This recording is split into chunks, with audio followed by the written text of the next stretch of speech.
এবারে দেশের বিভিন্ন জায়গার আরও কিছু খবর নিয়ে রয়েছে একটি ডেস্ক রিপোর্ট। চট্টগ্রামে পালন হয়েছে আন্তর্জাতিক কাস্টমস দিবস। নগরীর একটি হোটেলে হয় আলোচনা সভা। চট্টগ্রাম কাস্টমস হাউসের এই আয়োজনে প্রধান অতিথি ছিলেন জাতীয় রাজস্ব বোর্ড এনবিআর সদস্য মোহাম্মদ মোয়াজ্জেম হোসেন।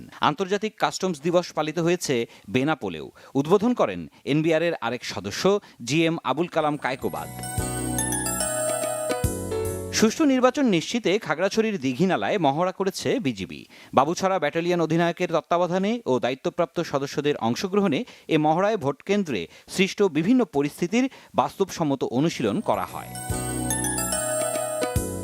নির্বাচন সুষ্ঠু, শান্তিপূর্ণ ও গ্রহণযোগ্য করতে সাতক্ষীরায় সাংবাদিকদের সাথে মতবিনিময় করেছেন জেলা প্রশাসক। এতে গুরুত্বপূর্ণ বক্তব্য রাখেন জেলা প্রশাসক ও জেলা রিটার্নিং অফিসার আফরোজা আক্তার।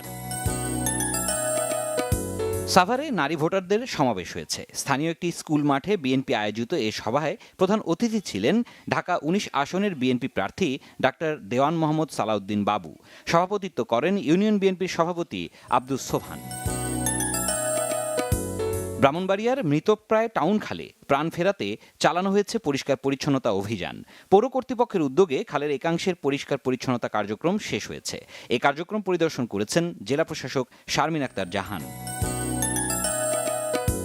দিনাজপুরে প্রথমবারের মতো বেসরকারি চাকরি মেলা হয়েছে। দিনব্যাপী এ মেলায় বিভিন্ন প্রতিষ্ঠানে নিয়োগ পেয়েছেন ১১১ জন। কারিগরি শিক্ষা বিভাগের অ্যাসেট প্রকল্পের আওতায় এই মেলায় অংশ নেয় দেশের ১৫টি শীর্ষ নিয়োগদাতা প্রতিষ্ঠান।